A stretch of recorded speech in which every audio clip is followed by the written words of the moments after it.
ఈ సభలో వ్యాలంటీర్స్ బాధ్యతతో అనారోగ్యం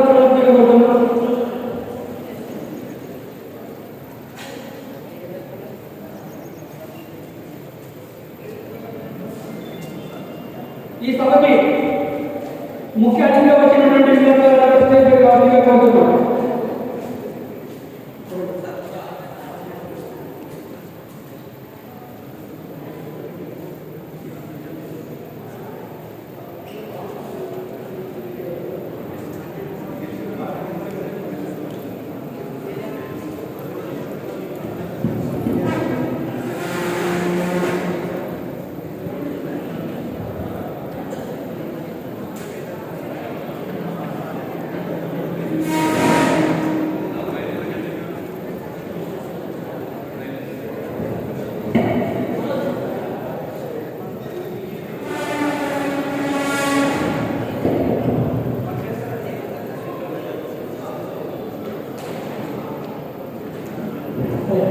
కోరుతున్నాను.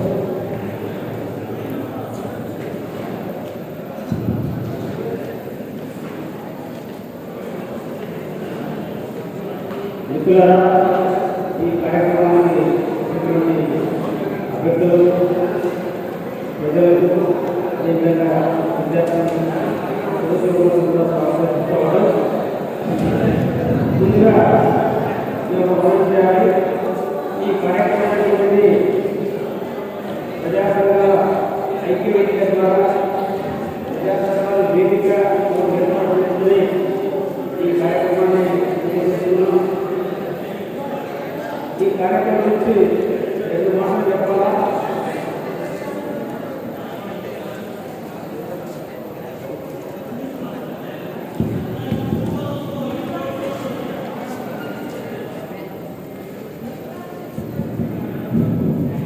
ఈ సభలో కూడా ఇక్కడ మా స్టేట్ మాట్లాడుతున్నది ఇష్టపడి దాని ఇష్టపడి కాస్త వాళ్ళు చెప్పే మాట మీరు విని తర్వాత మీరు అడగాల్సిన ప్రశ్నలు ఉంటాయి కాబట్టి అవి మీకు తెలియాలంటే మీరు సరైన ఉండాలి.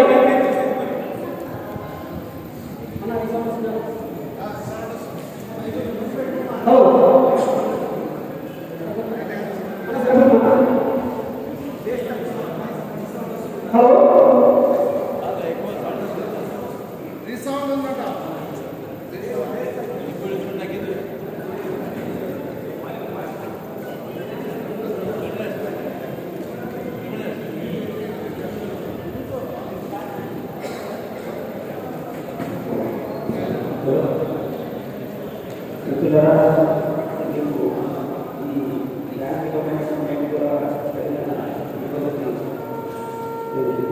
అయినా సరే ఈ కార్యక్రమాన్ని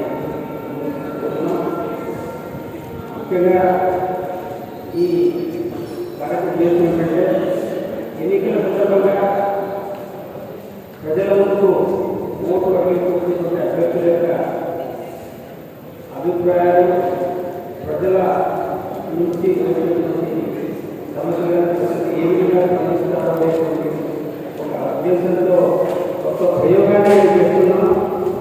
దీనికి సహకరించిన ధన్యవాదాలు ఈ కార్యక్రమాన్ని ఇప్పటికే ప్రారంభించడానికి వీరికి ప్రముఖంగా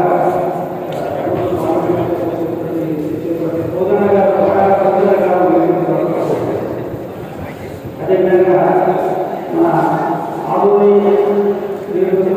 జాతీయ పార్టీ ఐఎన్సీ తరఫున పోటీ రమేష్ యాదవ్ గారు కూడా వేదికగా ఉండబోతున్నారు.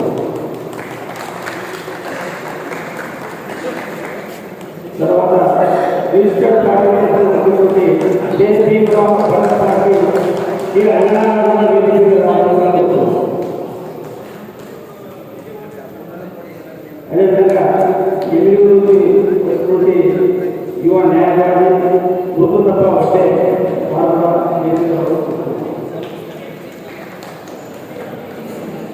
దస్తగిరి నాయుడు గారు బీసీ సమాజ నాయకులు స్వతంత్ర అభ్యర్థి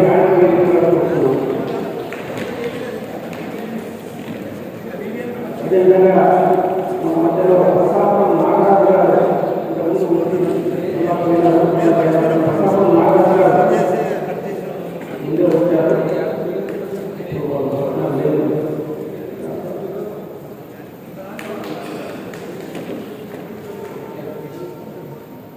ఇంకా ఉన్నటువంటి జీ వీరేష్ రాలేదు. ప్రధానంగా మేమైతే అందరూ అభ్యర్థులు మా వీళ్ళలో అందరికీ ఆహ్వానం అందరూ సుముఖంగానే మాట్లాడారు. ఒక తప్ప ఆ పేరు ప్రస్తావన లేదు. అయితే ఈ వేదిక ఖచ్చితంగా కొన్ని నిబంధనల మేరకే నిర్వహించబడుతుంది చెప్తున్నాను. ఒకటేమంటే ఏ పార్టీ వేదిక కాదు, ఏ పార్టీకి అనుకూలము వ్యతిరేకము కాదు. పూర్తిగా ప్రజా సమస్యలు అభ్యర్థుల నుండి హామీలు పొందేది, అంతేకాని ఏమీ లేదు. అయితే మా అభిప్రాయం ఏంటంటే దీన్ని రాకపోతే ఇవ్వగలిగితే దీనికి ఇంకా ఈ వేదిక జనాన్ని చదువుకుంటూ రాష్ట్ర విమర్శలకు తాము ఇవ్వదు. అదేవిధంగా వర్తమానమైనటువంటి విషయాల పరిష్కారాల గురించి మీరు ఏం చెప్పదలుచుకున్నారో దాన్ని ప్రజలు విచారు. ప్రజా నిర్మాణంలో ఉంచబడిన సమస్యల్లో ముందుగా వచ్చినటువంటి ప్రజలు ప్రజలతో అడుగుతారు. వాటి తర్వాత మేము మధ్యవర్తంగా తర్వాత ఇంకోటి ఏమిటంటే ఇక్కడ దయచేసి అన్ని కూడా అభ్యర్థులు కూడా పరస్పర దూషణలకు అవకాశం లేదు. అక్కడ చేస్తే వేదిక వారిని బహిష్కరిస్తుంది. అయితే క్షమించాలి ఈ మాట్లాడుతున్నందుకు ఖచ్చితంగా ఒకరి మీద ఒకరు వ్యక్తిపతి దూషణ లేదు. నేరుగా ప్రజా సమస్యలకు తగ్గుతమే వాళ్ళ చేసిన ఆనందించడానికి కోరుతున్నాము. తర్వాత ఈ మేము అడిగే ప్రశ్నలో అభ్యర్థులు స్థాయిలో ఎక్కువ ఎందుకంటే ప్రభుత్వాలు కాబట్టి దాన్ని ఏ రకంగా ప్రభుత్వం ఎదుర్కొంటారనేది మీరు చెప్పాలని చెప్పేసి ప్రయత్నం చేస్తూ ఇప్పుడు మొదటగా ఒక్కొక్క అభ్యర్థుల గురించి మాట్లాడడానికి ముందుగా మన ఏజెన్సీ పార్టీ అధ్యక్షుడు రమేష్ యాదవ్ గారు మాట్లాడతారు. ప్రజలకు మేము కోరుతున్నాం, ఆయన గురించి మీకు ఏమైనా ఆయన ప్రశ్న అడిగేవాళ్ళని ప్రయత్నించారు. అడిగారు లైవ్ వస్తుంది ప్రశ్న అన్న ఇక్కడ మాట్లాడే రిక్వెస్ట్ గా వాళ్ళు మాట్లాడే మాటలు వినపడితే మాత్రం మీకు ప్రశ్నించలేదు.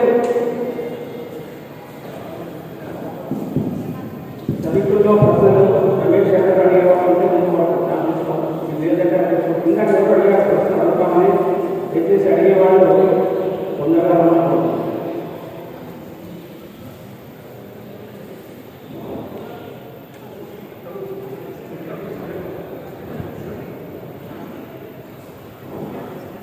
మిత్రులారా, ప్రజల నుంచి అడిగిన వాళ్ళు ఎవరు అడగపోయినారు. అయితే మా ప్రశ్నలు మేము ఒకటిగా ముందుగా రమేష్ యాదవ్ గారు మీరు దయచేసి అభ్యర్థులకి ఏమీ ఇబ్బంది ప్రారంభం లేదు, వాస్తవం లేదు. మేము ఖచ్చితంగా చిన్న చిన్న విషయాలను మాట్లాడుతున్నాం సార్. ఇప్పుడు మీరు ఐఎన్సీ అభ్యర్థిగా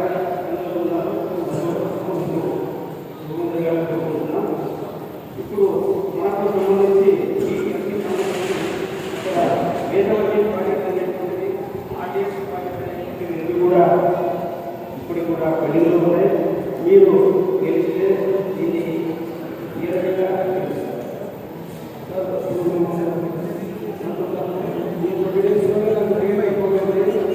ప్రతి విధంగా స్పీడ్ చేస్తున్నాను.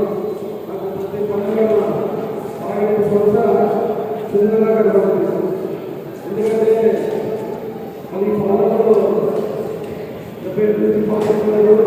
కనీసం సమాధానం ఇంకోటి. ఎందుకంటే వీళ్ళు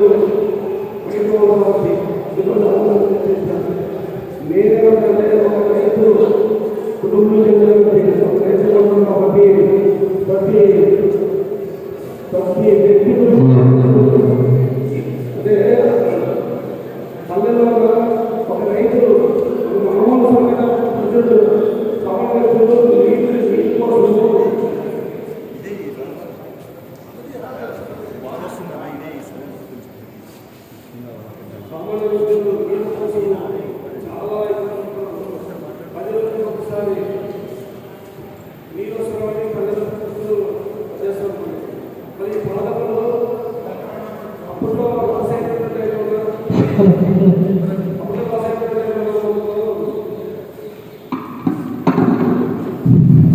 రాసేటువంటి టైంలో మన సమ్మర్ స్టాక్ కట్టించి అదే మన మస్పూర్ స్టాక్ కట్టించిన తర్వాత ఒక 2 రోజులకు ఒకసారి నీళ్ళు వచ్చేది. మరి ఈరోజు 4 రోజులకు ఒకసారి ఇస్తున్నారు. పల్లెల్లో 4 రోజులకు ఒకసారి ఇస్తున్నారు. మరి వాళ్ళ పరిస్థితి ఏమి? నీళ్ళు 10 రోజులు నిల్వ పెట్టుకుంటే ఎక్కడ పరిస్థితి? ఇది బాగా చిన్న చేసి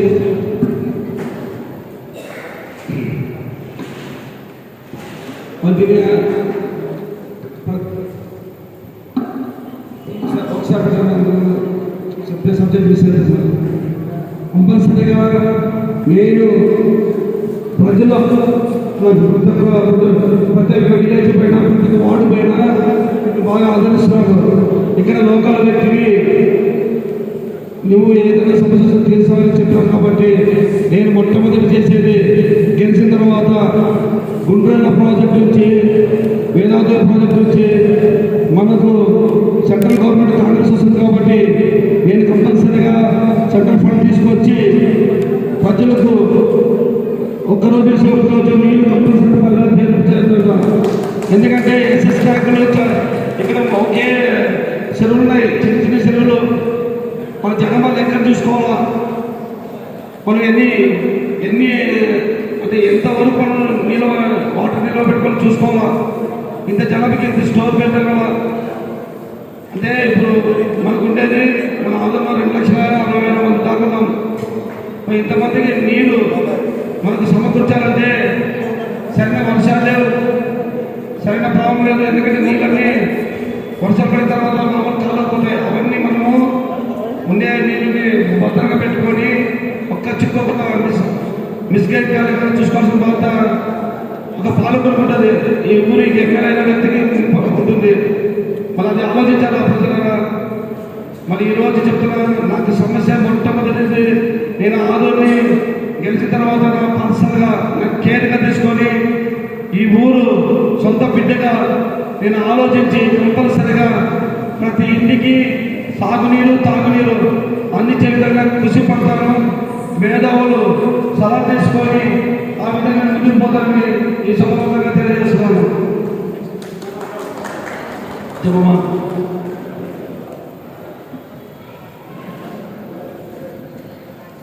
ప్రజలందరికీ కూడా మా యొక్క ధన్యవాదాలు. ఈ ఆధునిక నియోజకవర్గంలో అభ్యర్థులు ఎవరైతే ఉన్నారో వీరందరికీ కూడా ప్రజలు అడుగుతున్న ప్రశ్నలకి జవాబు చెప్పాలని ఈరోజు ఇక్కడ ప్రజా దర్బార్ ఏర్పాటు చేయడం జరిగింది. అదే అంశంలోనే మరి ముఖ్యమైన అంశం మన రమేష్ అన్న గారు అభ్యర్థిని మేము అడుగుతున్నాం ఒక మహిళా సంఘంగా. అన్న, ఒకవేళ మీరు ఆదోని నియోజకవర్గంలో గెలిస్తే మీ యొక్క మహిళల పట్ల స్పందన ఏముంటుంది? మేము అడుగుతున్నది ఏమంటే, మహిళలు దాదాపు ఆదోని మండలంలో 41 గ్రామాలు ఉన్నాయి. ఆదోనిలోనే ఆదోని పట్టణంలోనే 42 వార్డులు కూడా ఉన్నాయి. వీటన్నిటికి సంబంధించి ఈవేళ మహిళలకి ఏ ప్రభుత్వమైనా ఆ ప్రభుత్వమైనా పొదుపు మహిళలను పెట్టారు. ఎటు చూసినా ఏ బ్యాంకులో చూసినా మహిళలకి మలమూత్రాలు మాత్రం పోవడానికి ఎక్కడ కూడా బాత్రూమ్ లేని పరిస్థితి ఉంది. మరి ముఖ్యంగా మహిళల మీద జరుగుతున్న అత్యాచారాలైతేనేమి, మహిళలకి భర్త భార్య విషయాల కేసుల విషయం అయితేనేమి అనేకంగా కోర్టుకి నిరంతరం వస్తూనే ఉంటారు. ఆదోని కోర్టుకి అక్కడ కూడా వాళ్ళకి రక్షణ లేదు. ఇందాక చెప్పాను మీకు, మరి మలమూత్రం అంటే బాత్రూమ్లకు సంబంధించి అక్కడ కూడా రక్షణ లేదు. ఎటువైనా స్త్రీలకి రక్షణ కల్పించడం లేదు. ఎందుకంటే పురుషులతో పాటు స్త్రీలకి ఎక్కడ ఇబ్బందికరంగా కాబట్టి మేము దాన్ని ఏ ప్రభుత్వం వచ్చినా దాన్ని ఆలోచించడమే లేదు. చాలా ఇబ్బందికరంగా ఉంటుంది. బ్యాంకుల దగ్గర పోయిన వర్షాలతో బాధలతో ఉంటారు మహిళలు. దానికి మీ సమాధానము అదేవిధంగా రాకనీరు లేదు. ముఖ్యంగా ఏ బ్యాంకుల్లో అయినా పర్వాలేదు, కోర్టు దగ్గరైనా పర్వాలేదు, నీళ్ళ కోసం అక్కడ జడ్జి పిలుస్తుంటారు అక్కడ నీళ్ళు ఉండవు. మరి నీళ్ళ కోసం పరిగెత్తిపోయినప్పుడు అది కూడా మీరు ఆ యొక్క మా ప్రశ్న పేరు ఆన్సర్ చేశారా? సరే అక్క ముఖ్యంగా ఆమె చెప్పిందంటే మహిళా పోలీస్ స్టేషన్ కావాలంటుంది. దానికి ఇప్పుడు ఆల్రెడీ దిశ పోలీస్ స్టేషన్ ఫస్ట్ జవాబు మీ దగ్గర ఉంది. దయచేసి చెప్తున్నా, మనము భారతదేశం అంటే ఒక భారతదేశం అంటే మహిళలే పేరు వచ్చేది. ఒక మహిళ అదే ఒక ఈ కాంగ్రెస్ పార్టీ తల్లి పార్టీ అంటారు. అంటే తల్లి నుంచి ఒక తల్లి జన్మ వచ్చింది. నేను కూడా ఇక్కడ పుట్టి పెరిగినాను. తల్లి ఒడిలోనే ఆదరించి పుట్టాను కాబట్టి ఆదంలోని అక్క చెల్లెమ్మలందరికీ నా వంతు మన ఆడపిల్లకి ఏ విధంగా దానికి న్యాయం కోసము ఎటువంటి చర్యలు తీసుకోవడానికి ముందుండగా, ఎందుకంటే రేపు అధికారం వచ్చిన తర్వాత సెంట్రల్ గవర్నమెంట్ వచ్చిన తర్వాత మళ్ళీ మహిళలతో అందరితో కూర్చొని మాట్లాడుకొని ఏ విధంగా పొందే బాగుంటుంది, చట్టాలు ఏ విధంగా తీసుకురావాలి, మనకు మహిళలకు భద్రత ఎలా ఉండాలనేది పర్ఫెక్ట్గా రిప్రజెంట్ చేసి విధానం చేస్తున్న ఆందోళనకైతే నేను ముందుకు పోతున్నాను. యువశ్రీ గారు ప్రశ్న అడుగుతారు సార్.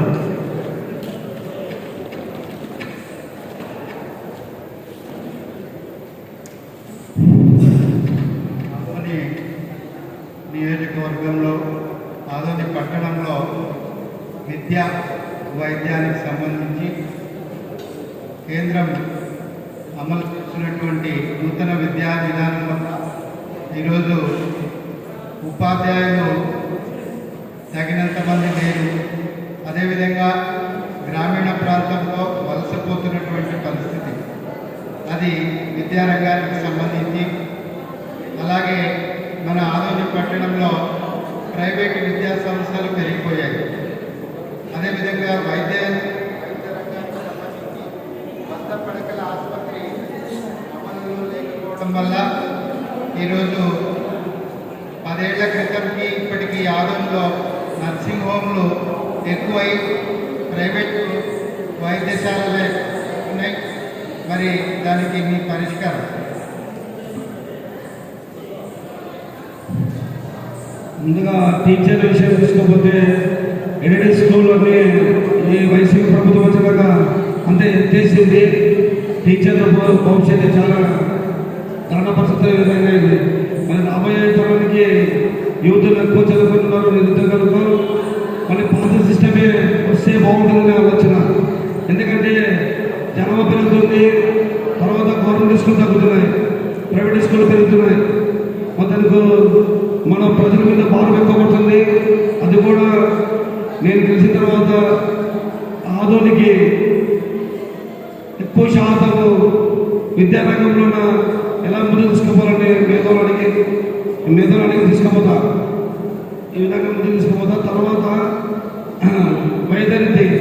వైద్యరీత్యం అయితే కంపల్సరీగా ఎన్నో ఇబ్బందులు నేను కూడా ఎదుర్కొన్నా. అది దృష్టిలో పెట్టుకొని ఈరోజు నరసింహమ్మ హాస్పిటల్ పెట్టిన, వంశీచంద్ర హాస్పిటల్ అండి. ఈరోజు ఎందుకు పెట్టారంటే గర్భిణీలు స్త్రీలు కానీ తర్వాత పిల్లలు కానీ ఈరోజు తక్కువ ఖర్చుతో వాళ్ళకు మంచి వైద్యం అందిస్తున్నాను, మంచి వైద్యం అందిస్తున్నాను. మళ్ళీ అది నా దగ్గర వైద్యం పొందిన వ్యక్తికి తెలుసు. ఎందుకంటే ప్రైవేట్లో ఉన్నాయి, నా హాస్పిటల్ ఖర్చు ఉంటుంది. అట్లా కాక ప్రైవేట్లో ఇప్పుడు మెడికల్ కాలేజ్ కూడా స్టార్ట్ అవుతుంది. మనది ఎప్పుడు పుట్టదో తెలియదు. మళ్ళీ మనకు అవకాశం ఇస్తే అది కూడా తొందరగా పూర్తి అవకాశం చేసి ఆంధ్ర ప్రజలకు ప్రభుత్వం నుంచి కంపల్సరీగా మంచి వైద్యం అందిస్తూ మనకు హైదరాబాద్ ఉన్న టెక్నికల్ మొత్తం ఏమేమి ఉందో ఇక్కడ నుంచి పేషెంట్ ఎంత సీరియస్ అయినా ఆ టెక్నికల్ ఇక్కడ తీసుకొచ్చే విధంగా నేను ఏర్పాటు చేస్తాను. ఎందుకంటే నాకు వైద్యంలో అంత అనుభవం ఉంది కాబట్టి కంపల్సరీ చేస్తానంటున్నాను. శుద్ధి ఉండాలి. ఎందుకంటే అన్నంలో నాకు ఎంత బిజీ షెడ్యూల్ ఉన్నా ఈ తక్కువ టైంలోనే నాకు రాలేని పరిస్థితులు ఉన్నా కూడా నేను వచ్చి పనిచేస్తానంటే నాకు శుద్ధి ఎంత ఉందో మీకు తెలుసుకోవాలి. ఎందుకంటే నాకు పని చేయడమే నాకు ఒక సంకల్పం వచ్చినాడు. ప్రజలకు ఒక ఒక వ్యక్తిగా ఒక ఎమ్మెల్యే కావాలన్న ఖచ్చితంగా వైద్యము విద్య ఇవన్నిటికీ పేదవాడికి సలహా తీసుకొని ముందుకు పోతాను. క్లుప్తంగా చెప్పండి. ఇంకా సభ్యుల నుంచి ఎవరో ప్రశాంత ఎవరితో అడుగుతా ఉన్నాం. మీరు ఇంపార్టెంట్, మీ పేరు చెప్పి అడగండి ప్రశ్న.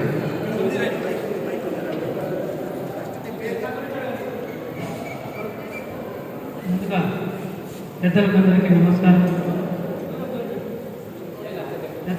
నమస్కారం. నేను జేబీ న్యూత్ నుండి వచ్చినాను. నా పేరు మారన్న, నేను ఉపాధ్యక్షుడిని.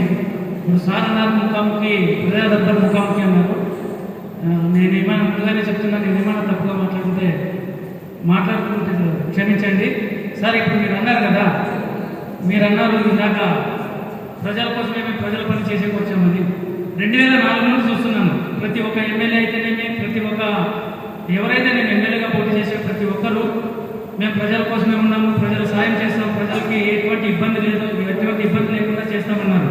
ఇంతవరకు 2004 నుండి ఏ ఎమ్మెల్యే అభ్యర్థిని అయితేనేమి, వేరే స్వతంత్ర అభ్యర్థిని అయితేనేమి ప్రతి ఒక్కరు వస్తారు, రోడ్లు వేయడం చేస్తాము, ప్రజల సమస్యలు తీరుస్తాము.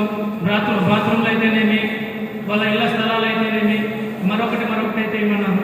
ఇంతవరకు 2004 పోయింది, 2009 పోయింది, 2014, 19, లాస్ట్ 24 వచ్చింది. అదే మాట అంటున్నారు. ఏమనంటే వచ్చిన వెనుకలే 1 నెల, 6 నెలలో, సంవత్సరం ముందు, సంవత్సరం తర్వాత వస్తారు, రోడ్డు వెడల్పు చేయాలని ముందు గడుపుతారు.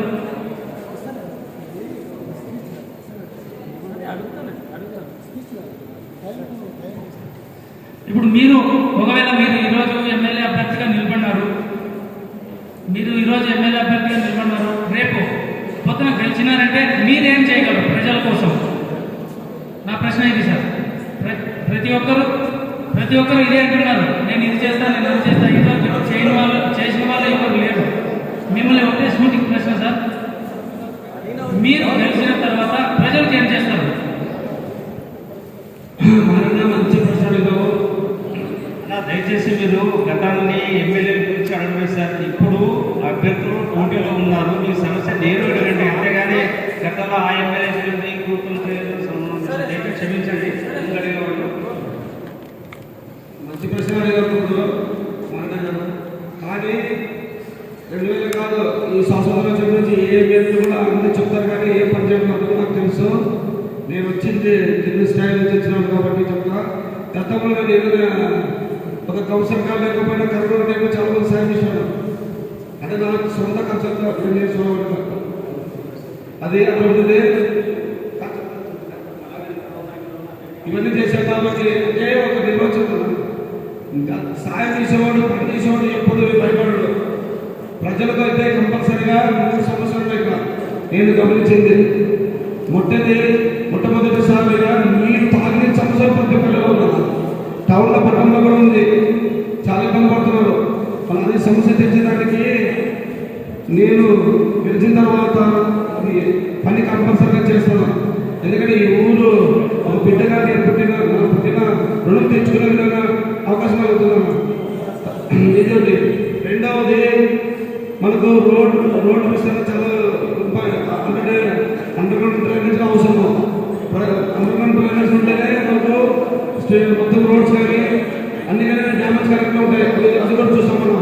రోడ్డు విస్తరణ చేసేస్తున్నాం. మళ్ళీ ఉపాధి అవకాశాలు అంటే కొంతమంది చాలా వలసలు పోతున్నారు. వాళ్ళ కోసం కూడా ఇక్కడ పరిశ్రమలు ఏర్పాటు చేసి కొన్ని పెద్ద వేరే బిజినెస్ తో మంచి ఏర్పాటు చేసి గవర్నమెంట్ సమాధానం ఫ్యాక్టరీ చేసి ఉపాధి కల్పిస్తామన్నా. ఇదేనా చేసేది? ఈ 3 చేసి చూపిస్తాను. Thank you sir. ఇంతవరకు next candidate. Thank you Ramesh గారు. మీరు కలుపుతున్నారు. 2 నిమిషాలు కూర్చుంటూ ఇప్పుడు దశరథ నాయుడు గారు గీత చూస్తున్నాము. దశరథ నాయుడు గారు రావాల్సింది. చిన్న ప్రోగ్రామ్ పెట్టుకున్నా హెల్త్ తెచ్చేసి అందరూ సహాయ సహకారం ఇచ్చే మన పెద్ద కోసం జీవించాలి. ఇంతవరకు ఇక్కడ అండర్గ్రౌండ్ డ్రైనేజ్ లేదు. మళ్ళీ మీరు ఎమ్మెల్యేగా ఎన్నుకుంటే దీన్ని చేసే అవకాశాల గురించి మనం క్లుప్తంగా వచ్చింది. మనము అభ్యర్థిగా నేను ప్రత్యేకమైన ఒక మేనిఫెస్టోలో పెట్టుకోవడం జరిగింది. మీకు అందరికీ పాంప్లెట్స్ ఇచ్చాను. దాని వెనక మేనిఫెస్టో ఉంటుంది. దాంట్లో పాయింట్ అండర్గ్రౌండ్ డ్రైనేజ్ సిస్టమ్ పెట్టాము. ఫస్ట్ రోడ్డు వైండింగ్ అయిన తర్వాత రోడ్డు వైండింగ్ చేయిస్తాము. తర్వాత అండర్గ్రౌండ్ డ్రైనేజ్ చేయిస్తాము. అలాగే దాంతో పాటు మాస్టర్ ప్లాన్ అయితేనేమి, అలాగే మన ఆదరణ నియోజకవర్గంలో ఉన్నంత వరకు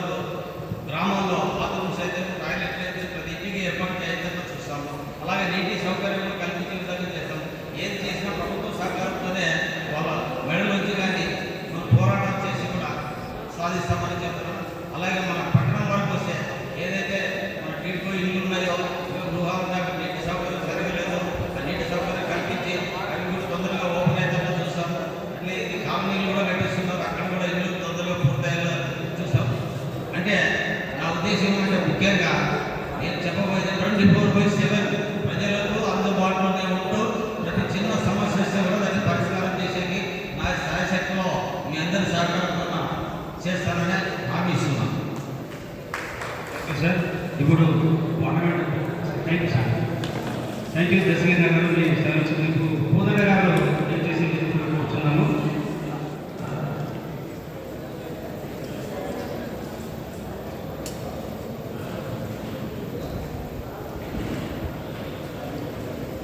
ఇప్పుడు చిన్న ఆహ్వానితులు వచ్చినటువంటి ప్రశ్నలు అంటే ఇప్పుడు చెప్పినటువంటి విషయాలు రాష్ట్రపూర్వకంగా అభ్యర్థిస్తే బాగుంటుంది ప్రతిపాదన ఉంది అని ఆలోచించాల్సిందిగా రమేష్ గారు గారిని కోరుకుంటూ ఇప్పుడు మన ముందు పోరాటాలకు అడ్డికైనటువంటి కోదండ గారు ఉన్నారు.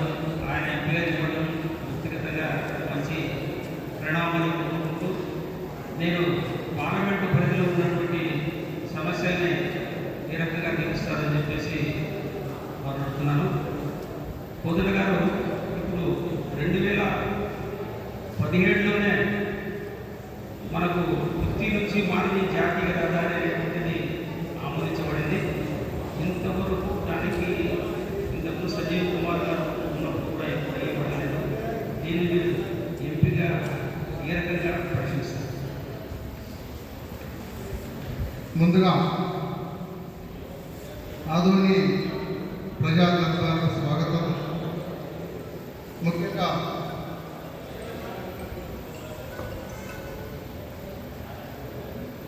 గుత్తి నుంచి మారివి జాతీయ రహదారి చాలామంది ఆదోని ఉద్యమకారులు చాలా శ్రమించి దాన్ని సాధించడం జరిగింది, కానీ అమలులోకి రాలేనటువంటి పరిస్థితి ఉంది. ముఖ్యంగా వాస్తవానికి నేను ప్రజలు ఆస్వాదించి ఎంపిక చేస్తే అవే అంశాలు జాతీయ ముఖ్యంగా ఆదోని జిల్లా కావాలని సుదీర్ఘమైనటువంటి పోరాటం చేయడం జరిగింది. ఆదోని జిల్లా అంశంతో పాటు వేదావతి తుంగభద్ర వరద కాలువ, ముఖ్యంగా ఆదోని తలపైన వేదావతి తుంగభద్ర రెండు నదులు పారుతున్న ఎడారిగా ఉన్నటువంటి పరిస్థితి ఉంది. జిల్లాలో అటు నంద్యాల ఏరియా ఉన్నటువంటి ప్రాంతాలంతా కూడా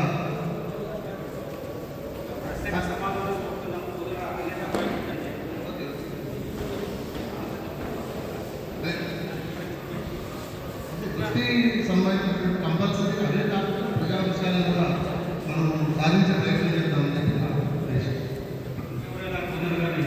పార్లమెంట్ పనిలో ప్రశ్న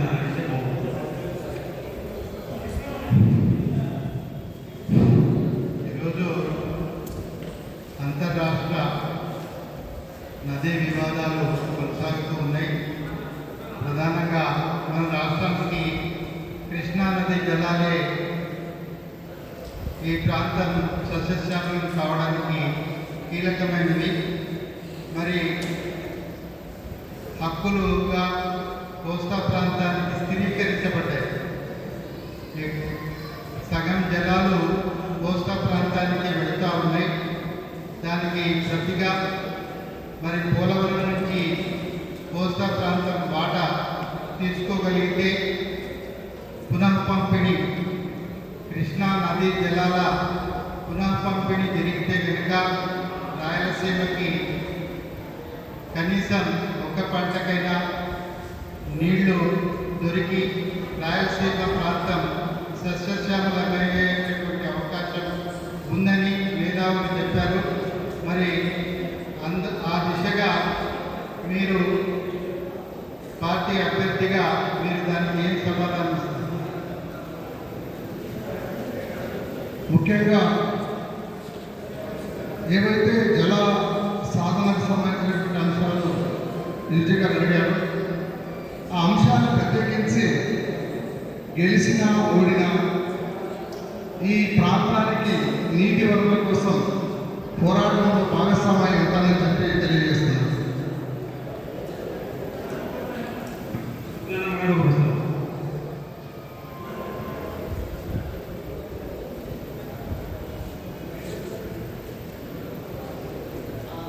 కర్నూలు పార్లమెంట్కి పోటీ చేసినటువంటి మరి రాబోయే కోదండ గారికి నేను ఒక ప్రశ్న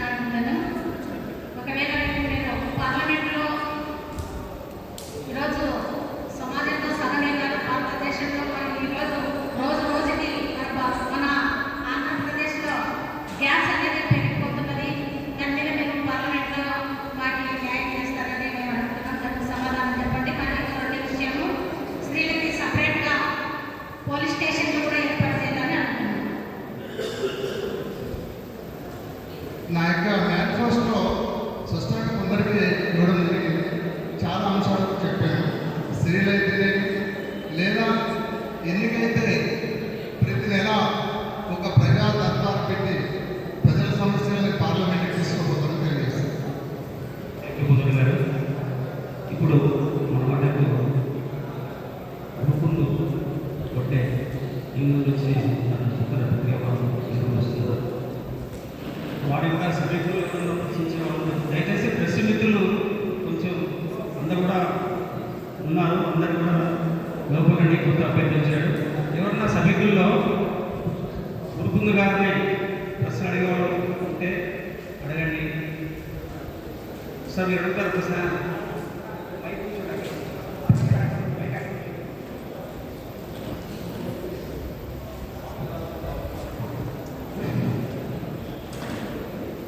నమస్తే సార్. వేదికను ఆరంభించిన వాళ్ళందరికీ మరియు అభ్యర్థి గురుకుందు సార్ గారికి నమస్కారం తెలియజేస్తూ నా యొక్క చిన్న ఆలోచన మాత్రమే మీకు ముందు వస్తున్నాను సార్.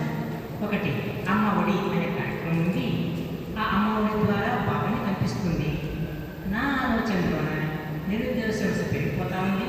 ప్రభుత్వ పాఠశాలలు దెబ్బతిన్నాయి, ప్రైవేట్ పాఠశాలలు బాగా అభివృద్ధి చెందుతున్నాయి. దీనిపైన నా ఆలోచన ఉంది. మీరు దీన్ని పరిష్కరించడానికి ఏమైనా కృషి చేస్తారా? Thank you sir. అందరికీ నమస్కారం. నా పేరు ముకుందు, వడ్డే అడ్వకేట్ అండి. ఈసారి ఎలక్షన్స్లో ఎంపీ అభ్యర్థిగా మరియు ఆదోని అసెంబ్లీ ఎమ్మెల్యే అభ్యర్థిగా పోటీ చేస్తున్నాను. సార్ అడిగిన ప్రశ్న నాకు క్లారిటీ కలిగింది సార్. అమ్మఒడి గురించిన అమ్మఒడి సార్, మీరు ఎంఏ బిఈడి ఎల్ఎల్బి ఎంతో బాగా చదివారు. అందుకే ఈ ప్రశ్న వేస్తున్నాను సార్. సారీ, నిరుద్యోగ యువత గురించా? అది ఏమంటే అమ్మ ఒడి అనే కార్యక్రమం ఉంది. అమ్మ ఒడి ద్వారా ఒక 15,000 రూపాయలు ఆ విద్యార్థికి, ఆ తల్లిగారికి ఇస్తున్నారు ప్రభుత్వం వారు. దీని ద్వారా ప్రభుత్వ పాఠశాలలు అనేవి విద్యార్థులు చేరడంలో తగ్గిపోతూ ఉంది. విద్యార్థులు చేరడం తగ్గిపోవడం వల్ల పాఠశాలలు కొన్ని తగ్గిపోయినాయి, కొన్ని పాఠశాలలు మూతపడిపోయినాయి, కొన్ని పాఠశాలలు మెర్జ్ అయిపోయినాయి. ఇప్పుడు ప్రభుత్వ పాఠశాలలు తగ్గిపోతున్న ద్వారా నిరుద్యోగ సమస్య పెరిగిపోతుంది. ఇప్పుడు మన డిఎస్సిలో పరిశీలిస్తే కొన్ని జిల్లాల్లో ఈ యొక్క డిఎస్సిలో నుండి ఉపాధ్యాయులు కావాల్సిన దాంట్లో కొన్ని జిల్లాల్లో 0 ఉంది. అంటే ఉపాధ్యాయులు అవసరం లేదు అన్నట్టు కనపడతా ఉంది. కాబట్టి ఆ డిఎస్సి పరీక్ష పట్టిక చూడండి. నా యొక్క ఆలోచన అంటే ఈ డిఎస్సి యొక్క అమ్మఒడి ద్వారా దాన్ని మార్పులు చేర్పులు ఏమైనా చేసి నిరుద్యోగ సమస్యను ఆదుకునే విధంగా, అంటే నిరుద్యోగులు తగ్గించాలి, ఉద్యోగాలు పెంచాలి అన్నట్టుగా మీరు ఆలోచన ఏమనంటే చేయాల్సింది కోరుతుంది సార్. నిరుద్యోగం తీర్చాలి, ప్రభుత్వ పాఠశాలను పెంచాలి. దీనికి మీ యొక్క కృషి ఏంటి? Thank you sir. ఓకే అండి సార్, అమ్మఒడి గురించి మరి దాని గురించి అడుగుతున్నారు కాబట్టి అమ్మఒడి పథకం చాలా మంచిదే సార్. కానీ అది సద్వినియోగపరచట్లేదు ఎవరు కూడా. కాబట్టి ప్రతి గవర్నమెంట్ స్కూల్ పోయేటువంటి వాళ్లకు అమ్మఒడి అందిస్తే చాలా బాగుంటుంది. అదేవిధంగా దానికి ఒక లిమిటేషన్ అనేది ఉంది. ఇది ఎలా అంటే మనకు ఒక ఏటీఎం కార్డు లాగా మాత్రమే యూజ్ చేసి మనకు అమ్మఒడి ఎందుకు పెడతా ఉన్నారంటే డ్రాప్ అవుట్ తగ్గడానికి.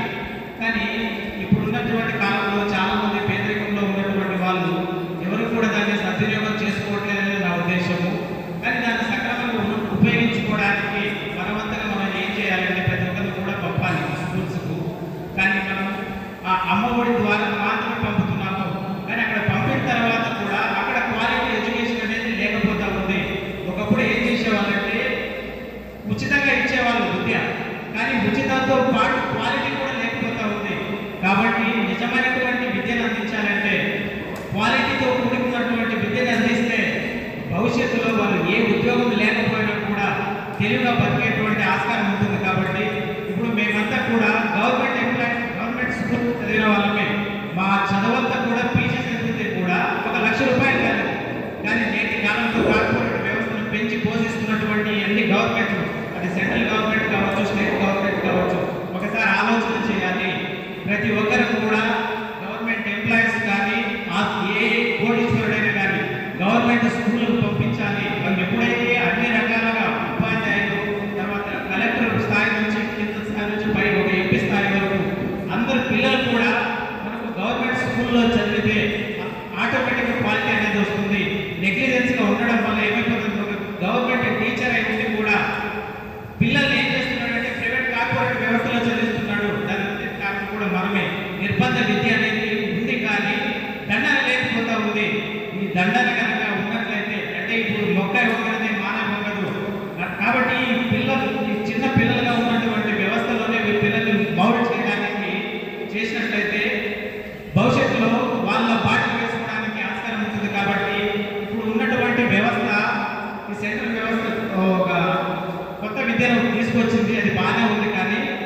క్వాలిటీ లేకపోతే ఉంది.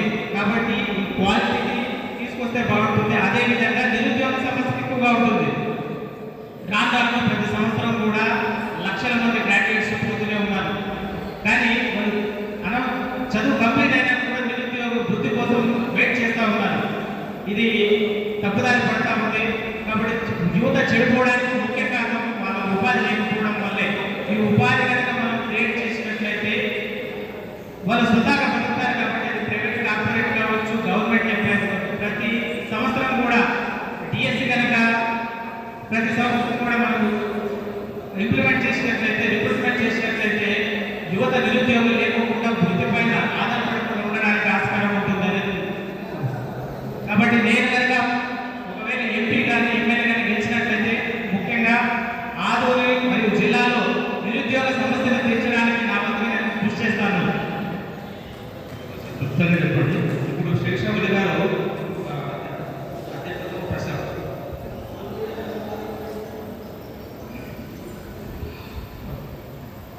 సార్, ఆదోనిలో ట్రాఫిక్ సమస్య చాలా ఉంది. పీక్ అవర్సే కాదు, పొద్దున 6 గంటల నుంచి రాత్రి 9 గంటల దాకా హెవీ ట్రాఫిక్. అన్ని రోడ్లు, ఆటోలు, బస్సులు, లారీలు, తర్వాత 2 వీలర్స్, మరి హెవీ వెహికల్స్ ఈ విధంగా ఉండడం వల్ల చాలా సమస్యలు ఎదుర్కొంటున్నాం మేము. 2 వీలర్స్లో పోయేవాళ్ళు కానీ, ఆటోలో పోయేవాళ్ళు కానీ, నడిచేవాళ్ళు కానీ, బస్సులో పోయేవాళ్ళు కానీ, కార్లో పోయేవాళ్ళు ఇబ్బందులు ఎదుర్కొంటున్నాం. దాని పరంగా మీ దగ్గర ఉన్నటువంటి పరిష్కార మార్గం ఏంటి? ట్రాఫిక్ సమస్య పరంగా మీ దగ్గర ఎలాంటి పరిష్కారాలు ఉన్నాయి? ఓకే అండి. ఆదోని మున్సిపాలిటీ ఏర్పడి దాదాపుగా 150 సంవత్సరాలు కంప్లీట్ అయినప్పటికీ ఈ రింగ్ రోడ్డు వ్యవస్థ ఒక 50 సంవత్సరాల మున్సిపాలిటీ అయినటువంటి చాలా నియోజకవర్గాల్లో ఉంది. కానీ ఎక్కడైతే కాలేకపోతుందంటే ఆదోని మాస్టర్ ప్లాన్లో ఉన్న విధంగా ఆల్రెడీ ఉంది. రింగ్ రోడ్ ప్లాన్ మాస్టర్ ప్లాన్లో ఉంది.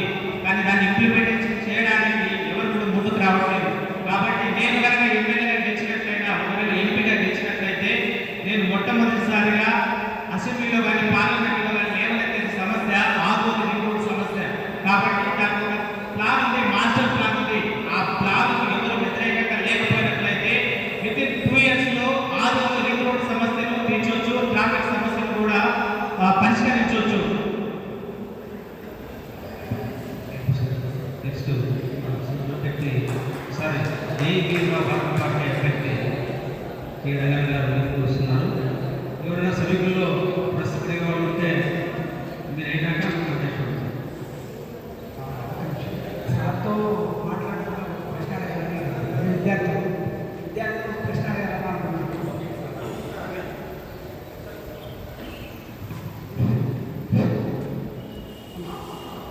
దాదాపుగా ఇక్కడున్న ఆదోళన విద్యాసంఘాలుగా ఈ రాష్ట్ర ప్రభుత్వంపై చాలా ఉద్యమాలు చేస్తున్నాను. ఉద్యమాలు ఏ డిమాండ్ చేస్తున్నామంటే స్థానికంగా ఆదోళనలో కొంత డిగ్రీ కళాశాల కోసం చేయని ఉద్యమాలు లేవు. అలాంటి ఉద్యమాలు చేస్తే ఇప్పటికీ ఒక నామకి వాస్తు మాత్రమే కాలేజ్ చూపిస్తున్నారు ఇక్కడ లోకల్గా ఉన్న ఎమ్మెల్యే గారు. ఆ కాలేజీలో పూర్తి స్థాయిలో కోర్సులు లేవు, కానీ కొన్ని కోట్ల ఫండ్స్ ఆ కాలేజ్ పైన ఉన్నాయి. మరి మీరు ఎమ్మెల్యే మంత్రిగా మీరు గెలిచిన తర్వాత ఆ యొక్క డిగ్రీ కళాశాలపై మీ స్పందన ఏంటి?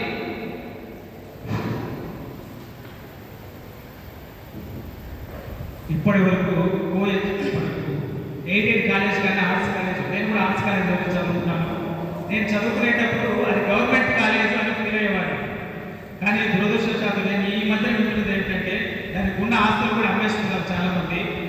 కాబట్టి మనకు ఆదోళనలో దాదాపుగా 351 నుంచి 381 సర్వే 382 సర్వే నెంబర్ వరకు కూడా గవర్నమెంట్ ల్యాండ్ ఉంది. ఈ గవర్నమెంట్ ల్యాండ్లో నేను ఒకవేళ అసెంబ్లీలో అడుగుపెట్టినా, పార్లమెంట్ అభ్యర్థిగా గెలిచినా నేను గవర్నమెంట్ కాలేజ్ని ఏర్పాటు చేయడానికి నా వంతుగా నేను కృషి చేస్తాను. అదేవిధంగా ఇక్కడ మనకు నిరుద్యోగ సమస్య ఎక్కువగా ఉంది. మన జిల్లాలోనే రాయలసీమలో రత్నాలసీమ అని చెప్పుకుంటున్నాం, కానీ పేరు మాత్రమే ఉంటుంది. కానీ తీరా చూస్తే అది సాధ్యం కాలేకపోతుంది. దానికి కారణం కూడా మనకు త్రాగునీరు సరిగా లేదు. ఈ త్రాగునీరు కనుక ఏర్పాటు చేసినట్లయితే ఆటోమేటిక్గా అన్ని రంగాలు అభివృద్ధి చెందుతాయి. కాబట్టి త్రాగునీరు వ్యవస్థను ఏర్పాటు చేయడానికి, అదేవిధంగా ఇక్కడ పంటలు అత్యధికంగా పండించేటువంటి పంట పత్తి పంట. ఈ పత్తి పంటను కనుక మనం మీ జిల్లాలో ఏర్పాటు చేసినట్లయితే నిజంగా చెప్పొచ్చు ఒక ప్రాసెస్ ఉంది. ఏర్పాటు చేస్తే 8 యూనిట్స్ని ఏర్పాటు చేసి దాంట్లో 1,00,000 మందికి ఉపాధి కల్పించవచ్చు. ఆ 1,00,000 మందికి ఉపాధి కల్పించేటువంటి ఫార్ములా నా దగ్గర ఉంది. కాబట్టి కర్నూలు పార్లమెంట్ నియోజక ప్రజలు ఒకసారి గమనించి మాలాంటి వాళ్ళకు అవకాశం కల్పిస్తే 1,00,000 మందికి జిల్లాలో ఉపాధి కల్పించేటువంటి బాధ్యత నాది. ఈ హామీలు నెరవేర్చకపోతే కూడా నా మీద సివిల్ దావా వేయొచ్చు అనేసి అక్కడ పెట్టుకుని నేను రాస్తున్నాను. కాబట్టి ఒకసారి మనం యోగంగా ఒకసారి ఆలోచన చేసి మాలాంటి వారికి అవకాశం కల్పిస్తే ఉపాధి కల్పించే బాధ్యత నాదని కూడా మనస్ఫూర్తిగా తెలియజేస్తున్నాను. మన ఒక్క నిమిషం. ఆదోని నియోజక అభ్యర్థులతో అందరికీ ఒక ప్రశ్న. ఈ రాయలసీమలో వెనుకబడిన ప్రాంతం అనేది మీ అందరికీ తెలిసినదే. మనకి రావాల్సిన నీళ్లు ఈ తుంగభద్ర పైన, వేదాది ప్రాజెక్టు పైన, ఆర్టిస్ట్ గుడికాల పైన నీళ్లు పోతూనే ఉన్నాయి. రాయలసీమకు రావాల్సిన వాటర్ రాయలసీమకు రావడం వలన ఇక్కడున్న మా రైతులు, మా తల్లిదండ్రులు వాళ్ళకు పంటలు పండించుకోవడానికి నీళ్లు లేవు. ఆ నీళ్లు లేని వలన మా తల్లిదండ్రులు వలసకెళ్తుంటే మమ్మల్ని కూడా వలస తీసుకెళ్తున్నారు. ఆ యొక్క తల్లిదండ్రుల పిల్లలు కూడా చదువు పూర్తిగా చదవలేకపోతున్నారు. ఈ యొక్క కరోనా ప్రాంతంలో మనకు రావాల్సిన వాటర్ నీళ్ళ పైన మీరు ఇంతవరకు ప్రశ్నించారా? ప్రశ్నించకపోతే మీరు అభ్యర్థులకు గెలిచిన తర్వాత దానిపైన మీ స్పందన ఏంటి? ఓకే అండి. ఎలక్షన్స్ తర్వాత ఒకవేళ నా కళ ఒకటే, 1,00,000 మందికి ఉపాధి తర్వాత నాకు మీరు ఆడియన్స్ కావచ్చు, గుండ్రేవులు కావచ్చు, కావాలంటే మీరు నా కాంటాక్ట్ నెంబర్ తీసుకోవచ్చు. ఈసారి కోర్టులో కేసు వేసి కానీ ఈ ప్రాజెక్టులను పూర్తి చేయడానికి నా వంతుగా నేను వచ్చేస్తాను. కాబట్టి మన ఆడియన్స్ ఎప్పుడూ 1500 సంవత్సరాలు శ్రీకృష్ణదేవరాయల కట్టినటువంటి ఆనకట్టే తప్ప పేరుకి మాత్రం ఏ గవర్నమెంట్ వచ్చినా 75 సంవత్సరాల నుంచి ఆడియన్స్ చెప్తుంది గుండ్రేవుల. శంకుస్థాపన చేసి 33 సంవత్సరాలు అయిన ఇప్పటి వరకు వేదపతి మనగా ఒక 5 సంవత్సరాల క్రితం శంకుస్థాపన చేశారు, మధ్యలోనే ఆగిపోయారు. లక్షల కోట్ల ఖర్చు చేశారు.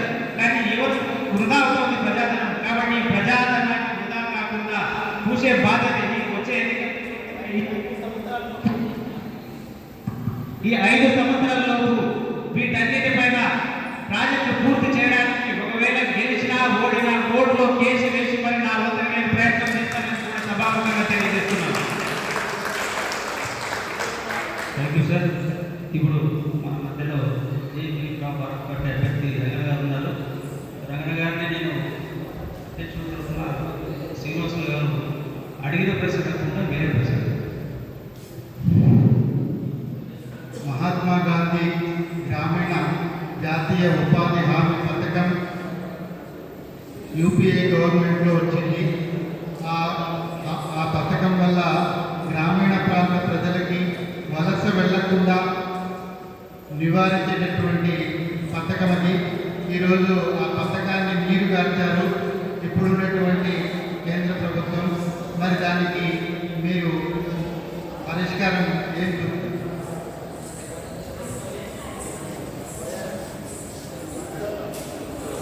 ప్రజా దర్బార్ వేదిక అధ్యక్షులు పెద్దలు శ్రీ ఆదినారాయణ రెడ్డి గారికి, అలాగే ప్రజా సంఘాల ఐక్య వేదిక పెద్దలు మునక్క గారికి, శిక్షావసాన్ గారికి, మునక్క గారికి, యూను శ్రీనివాస గారికి, అలాగే గంగన్న గారికి, అలాగే ఈ సమావేశానికి వచ్చినటువంటి పుర ప్రజలకు, ప్రజా సంఘాలకు మరియు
ఏవైతే హామీలు ఇచ్చినారో అవి సంపూర్ణంగా నెరవేర్చడం లేదు.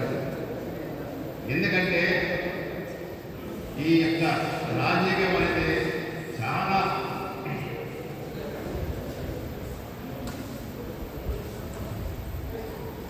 ప్రజలకు మెరుగైన సేవ చేయలేక వాళ్ళ సొంత పనులకు ఉపయోగించుకొని ప్రజలకు నానా ఇబ్బందులు పెడుతున్నారు. గతంలో రాజీవ్ కూడా పడినారు, అది మధ్యలో ఆగిపోయింది. తర్వాత వేరే ప్రభుత్వం వచ్చాక అవి టిక్కో ఇవ్వడానికి అవి మధ్యలో ఆగిపోయినవి. తర్వాత జగన్ కానీ అన్నారు, అవి మధ్యలో ఆగిపోతున్నాయి. రేపు వచ్చే వేరే గవర్నమెంట్ ఏమి మళ్ళీ వేరే కానీ అంటారు. ఏది చేసినా ప్రజలకే, ప్రజలు ఏవైతే మనము ప్రామిస్ చేసామో అవి పూర్తిగా చేయాలి. ఏ గవర్నమెంట్ వచ్చినా కూడా అలా చేయడం లేదు. అలా చేయడం లేక ఏమవుతుందంటే డబ్బంతా వృధాగా అయిపోతుంది. ఆ డబ్బంతా ప్రజల మీద భారం పడుతుంది. దాన్ని ట్యాక్స్ రూపంలో ప్రజలతో వసూలు చేసి ఆ పనులు చేయలేక మళ్ళా వేరే పనులు పెట్టి ఈ డబ్బంతా వృధా చేస్తారు. అలా కాకుండా ఏ ప్రభుత్వాలు వచ్చినా కూడా ఏ స్కీమ్ అయితే చేస్తారో దాన్ని మిగిలినవన్నీ పూర్తిగా చేయండి. ఇవంతా ఏమైందంటే వచ్చే రాజకీయ పార్టీ అంటే స్వార్థ రాజకీయ పార్టీ వస్తుంది. వాళ్ళు సెల్ఫీల కోసం పనిచేస్తారు తప్ప ప్రజల కోసం పనిచేయలేదు. కాబట్టి మేము చెప్పేది ఏమంటే వచ్చే ప్రభుత్వం ఏదైనా కానీ ఏమైతే అడిగారో ఆ యొక్క జగన్ కానీ అయితేనేమి టిక్కో ఇల్లు అయితేనేమి రాజగోపాలను ఏ పెట్టుకున్నామో ఆ పూర్తి చేసిన తర్వాత మరలా మీరు కొత్త ప్రభుత్వ ప్రకటన చేసి ప్రజలకు ఏమైతే సేవ చేయాలో అవి కంప్లీట్ చేయాలి. మీరేం చేస్తారంటే ముందు అంతా షార్ట్గా సైనికం ఉంది, ఎలక్షన్ వస్తుంది, 6 సంవత్సరాలైనా ఇవన్నీ మొదలు పెడతారు. ఆ పనులన్నీ కావు. తర్వాత ఏమవుతుంది, మన గవర్నమెంట్ మారిపోతాయి. మారిపోవడం వల్ల ఏమవుతుందంటే ఆ వచ్చే గవర్నమెంట్ ఆ గవర్నమెంట్ మేమేం చేయాలా, మా పని మేము చేస్తామని చెప్పి అవన్నీ పెండింగ్ పెట్టిస్తారు. ఈ పెండింగ్ పెట్టడం వల్ల ఏమవుతుందంటే ప్రజల మీద భారం పడుతుంది. అనవసరంగా డబ్బంతా ఖర్చు అవుతుంది.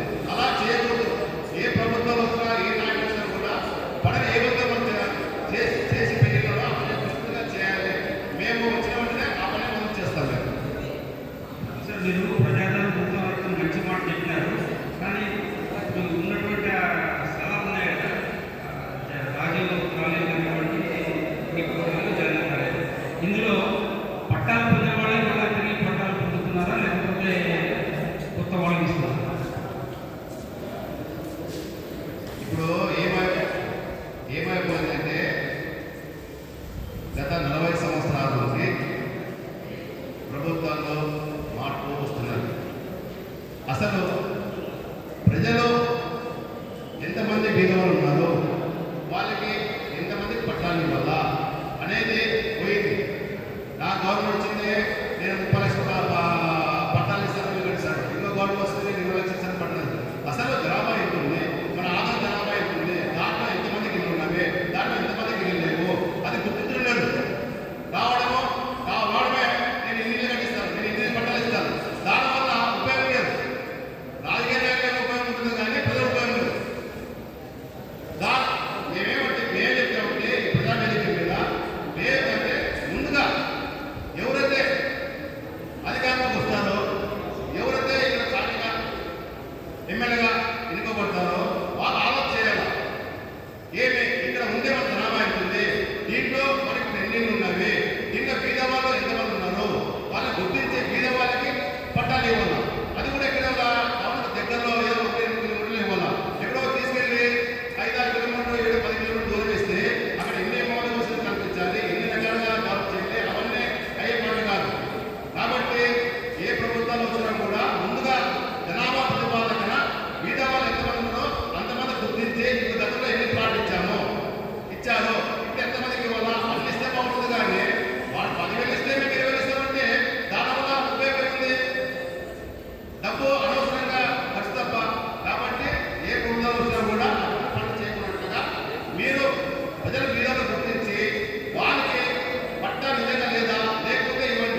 ఎవరైనా విద్యార్థులతో ప్రశ్న. నా పేరు వంశీ సార్. నేను నారాయణ కాలేజ్ చదువుతున్నా. గవర్నమెంట్ టీచర్స్లో ఉంటూ నారాయణ కాలేజ్లో చదువుతున్నాం. మా ప్రాబ్లం ఏమంటే ఆదరణ నియోజకవర్గంలో చుట్టుపక్కల ఎక్కడ వసతి గృహాలు సార్. చాలామంది వసతి గృహాలు అక్కడ ఎక్కువ మంది పిల్లలు చదువుకోవడానికి వీలు రావడం లేదు. చాలామంది వాటి ద్వారా చదువు చాలా దూరం అవుతున్నారు సార్. దాని ద్వారా మాకు వసతి గృహాలు ఖర్చులు తెప్పించాలని కోరుతాం సార్. బీజా సార్. మనకు గతంలో ఇక్కడ arts and science college, private college విద్యా సంస్థ ఉంది. ఇక్కడ హాస్టల్ వసతి అన్ని రకాలుగా బాగుంది. చాలామంది పెద్ద పెద్ద ఉద్యోగులు స్థిరపడినారు. ఇప్పుడు రాను రాను ఏమంటుందంటే వచ్చే గవర్నమెంట్ ఏం చేస్తున్నామంటే ముందు కాలేజీలో కట్టేటప్పుడు మౌలిక వసతులు స్టాఫ్ ఫుల్ఫిల్ చేయాలి. అవి చేయడం లేదు. ఏం చేస్తున్నారు? కాలేజీలో ఎక్కడ కూడా ఇప్పుడు నాకు తెలిసి ప్రభుత్వ కాలేజీలో ఎక్కడ కూడా కట్టడం తక్కువైపోయింది. అంతా ప్రైవేట్ కాలేజీ మీద ఇంట్రెస్ట్ ఉన్నది. ఎందుకు ఇంట్రెస్ట్ ఉన్నారంటే ఈ గవర్నమెంట్ వచ్చే ప్రభుత్వాలు అన్నీ ఎట్లా చేస్తున్నారంటే వస్తే ఉండే స్టాఫ్ ఇంప్లిమెంట్ అయితే వాళ్ళకి చేయడం లేదు. ఉన్న వాళ్ళనే పట్టి నడుపుతున్నారు. కాబట్టి ఏమవుతుంది? అక్కడ సరైన విద్యాభ్యాసం జరగక ఈ ప్రైవేట్ కాలేజీలో కొనసాగుతున్నారు. తర్వాత ఏమైంది? ఈ ప్రైవేట్ కాలేజీలో మాస్టర్స్ చాలా తక్కువగా ఉన్నాయి. దానికి మనకు డబ్బు పే చేయాలంటే చాలా ఖర్చు పని. మనం పేద విద్యార్థులకు వాళ్ళకు ప్రైవేట్ వాళ్ళకి అంతా మనం పే చేయలేము. కాబట్టి ఏమంటామంటే ఇదే వచ్చే ప్రభుత్వాల్లో మీరు సక్రమంగా గవర్నమెంట్ కాలేజీలో గవర్నమెంట్ కట్టించి వాళ్ళకి మౌలిక వసతులు కల్పించి ప్రతి విద్యార్థికి హాస్టల్ వసతులు కల్పించి ఇవన్నీ ప్రజల కోరుకునే పనులు. ఇవన్నీ తప్పకుండా చేయాలని చెప్పి ఒకవేళ ఆ ప్రభుత్వం వస్తే మేము తప్పకుండా ఈ పని చేస్తాం.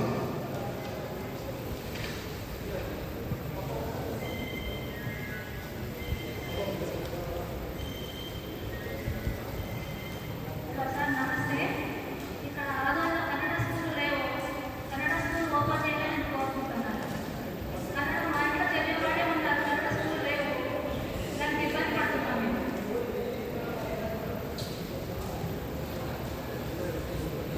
మా ఇంతకుముందు కన్నడ స్కూలు చాలా ఉన్నవి నాకు తెలుసు. మనము కర్ణాటక బార్డర్ ఉన్నాం కాబట్టి మనకు కన్నడ ఉండే ప్రజలకి చాలా మందికి కన్నడ వస్తుంది కాబట్టి కన్నడ స్కూల్ ఏర్పాటు చేస్తే గతంలో ఏర్పాటు చేశారు. అవి ఇప్పుడు రాను రాను ఏమైపోయిందంటే కన్నడ లాంగ్వేజ్ తగ్గిపోయి తెలుగు లాంగ్వేజ్ ఎక్కువైపోయింది కాబట్టి అవుట్లే పదాలు తగ్గించారు. మేము అధికారం వచ్చిన ఇక్కడ కన్నడ మాట్లాడే ఎంతమంది ఉన్నారో వాళ్ళందరూ గుర్తించి వారికి సరైన పాఠశాల కల్పించి వాళ్ళకి అన్ని మౌలిక వసతులు కల్పిస్తాం. నేను ఈ సభాముఖంగా తెలియజేస్తున్నాను.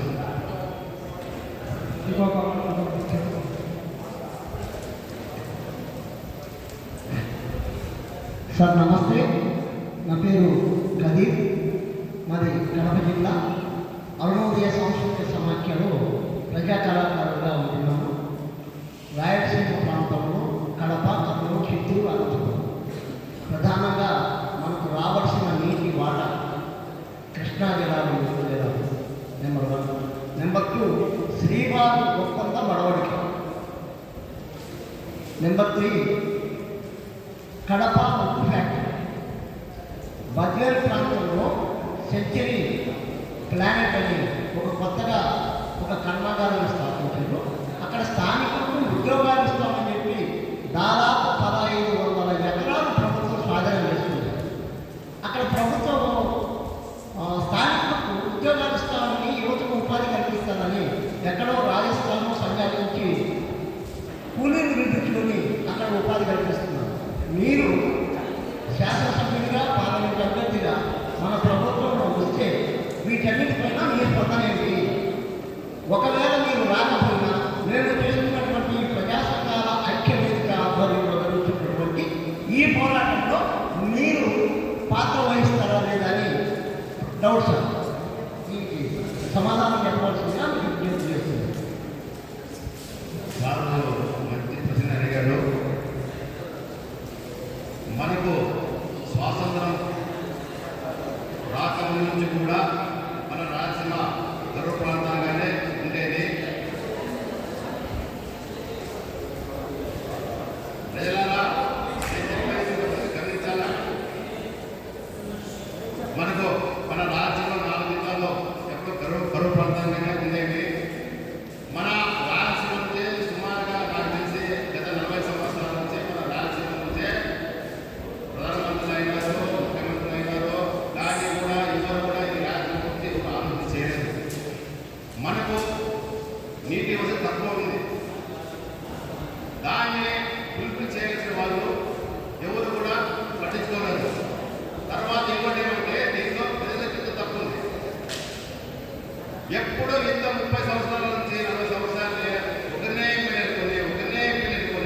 ఎల్ఎన్జీ వాటర్ మనకు వేదావతి తర్వాత ఇంకోటి అది అవి ఎప్పటి నుంచే మనం అడుగుతూనే ఉన్నాము. కానీ మన నాయకులే మన వాళ్ళే పట్టించడం లేదు.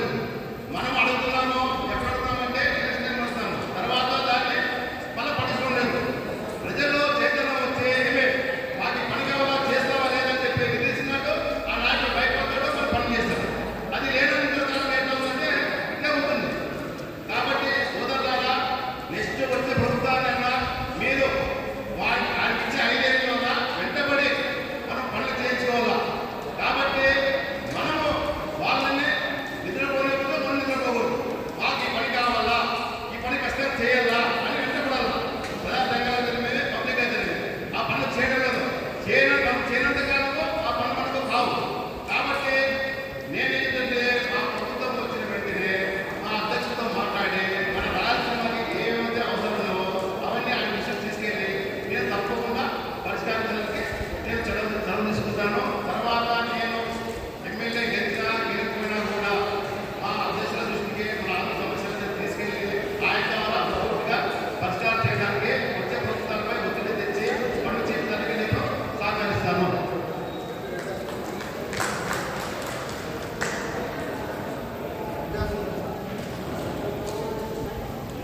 Thank you sir. ఇదే ఎవరైనా ప్రెసిడెంట్గా ఉన్నారా సార్? ఎవరైనా ప్రెసిడెంట్గా థ్యాంక్ యూ సార్.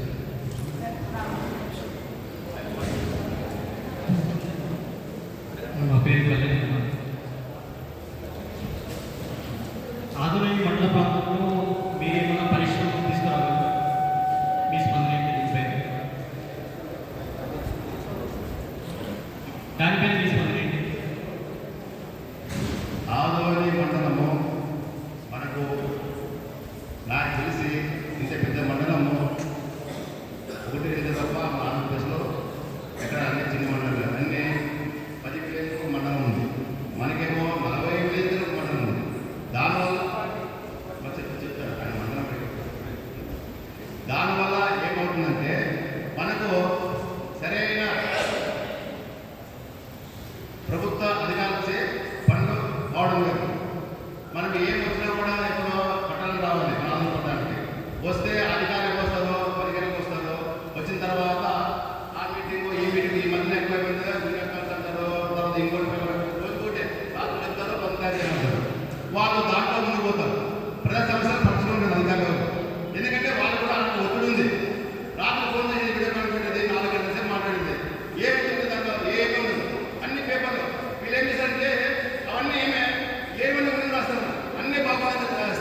నిరుద్యోగ వృత్తి ఇవ్వద్దు. నువ్వు ఏం చేస్తావంటే ఫ్రీ అప్లికేషన్ ఫ్రీ ఇవ్వండి, ఫ్రీ బస్సు పాసులు ఇవ్వండి, అక్కడ వచ్చే వాళ్ళకి భోజనం వస్తే కల్పించండి. అవి చేయండి అంటే నేను 3,000 ఇస్తాను, నేను 5,000 ఇస్తాను. దానివల్ల విద్యార్థులు బాగుపడదు కాదు, చెడిపోయేదానికి ఎక్కువ ఆస్కారం ఉంటుంది. కాబట్టి అలాంటి ఉచిత సలహాలు ఇవ్వకూడదు. మనము చేయాల్సింది ఏమంటే విద్యార్థులకు ఉద్యోగ అవసరం కల్పించాలంటే ఇండస్ట్రీ తీసుకురావాలి. వాళ్ళకి ఒక అప్లికేషన్ చేయాలంటే 5,000 ఖర్చు అవుతుంది. మరి ఆ అప్లికేషన్ ఫ్రీ ఇవ్వండి. నువ్వు నిరుద్యోగ ఇవ్వద్దు, అప్లికేషన్ ఫ్రీ ఇవ్వు, వాళ్ళకి బస్సులు ఇవ్వు, బస్సు పోవడానికి ఫ్రీ ఇవ్వు. అక్కడ వాళ్ళకి ఏమైనా ఎక్కడితే వెళ్తారో వాళ్ళ ఇంటికి అక్కడ భోజనాలు వస్తే కల్పించండి. అలా చేయాలి. కానీ నేను నిరుద్యోగం చూపిస్తే దానివల్ల ఉపయోగం లేదు.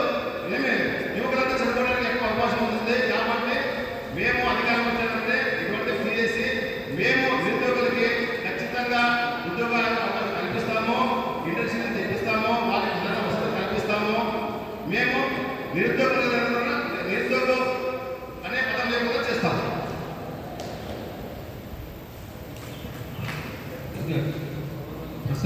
లేదనుకుంటున్నాం. ఇంతటితో ఈ కార్యక్రమాన్ని 10 నిమిషాల్లో ముగిస్తాం. ప్రజలారా ఒక చిన్న మనవి, ఏదన్నా మనం ఒక మీటింగ్ వచ్చినప్పుడు మీటింగ్ కంప్లీట్ అయ్యే వరకు విని వాళ్ళు ఏం చెప్తారో ఆలోచించారు. ఇక్కడ ఏం చేయకపోయిందంటే పత్రికా విలేకరులు వచ్చారో 5 గంటలు కూర్చున్నారో ఏదో వాళ్ళు పుస్తకం ఆడితే వెళ్ళిపోయారు. మిగతా వాళ్ళకి సమస్యలు మేము వినాలి కదా, ఇదే వాళ్ళకి చెప్పాలదా, ఇప్పుడు వాళ్ళే మనకు వినియోగిస్తారు. అలా వాళ్ళు ఎట్లయిపోయిందంటే ఇప్పుడు ఏమే ఎట్లా తయారైపోయిందంటే కూడా ఈ పత్రికా వ్యవస్థ కూడా ఏమే అంతా చాలా నిజం తయారైపోయింది. లేదు బాగా చెప్పాలి కదా, కరెక్టే మీరు చెప్తారు కరెక్టే, మీరు చెప్పినాం కదా. మరి అది మాది కాదు, మాది మా వాయిస్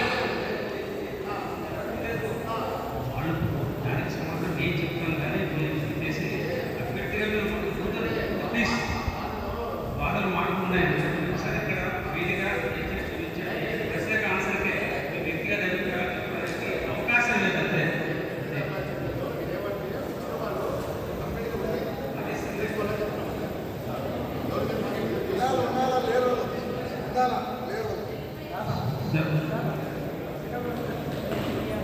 సరే. మనం అంతిమ ఇంకా మనం నిర్ణయం చేసింది ఏమిటంటే ఈనాడు ఈ ప్రజా సంఘాల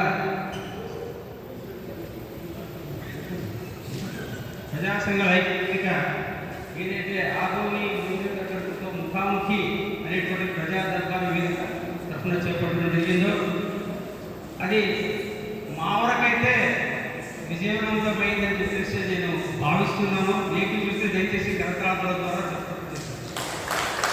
ఎందుకంటే ఇది ఒక ప్రయోగం, నా విన్నపం, ఇది ఒక ప్రయోగం.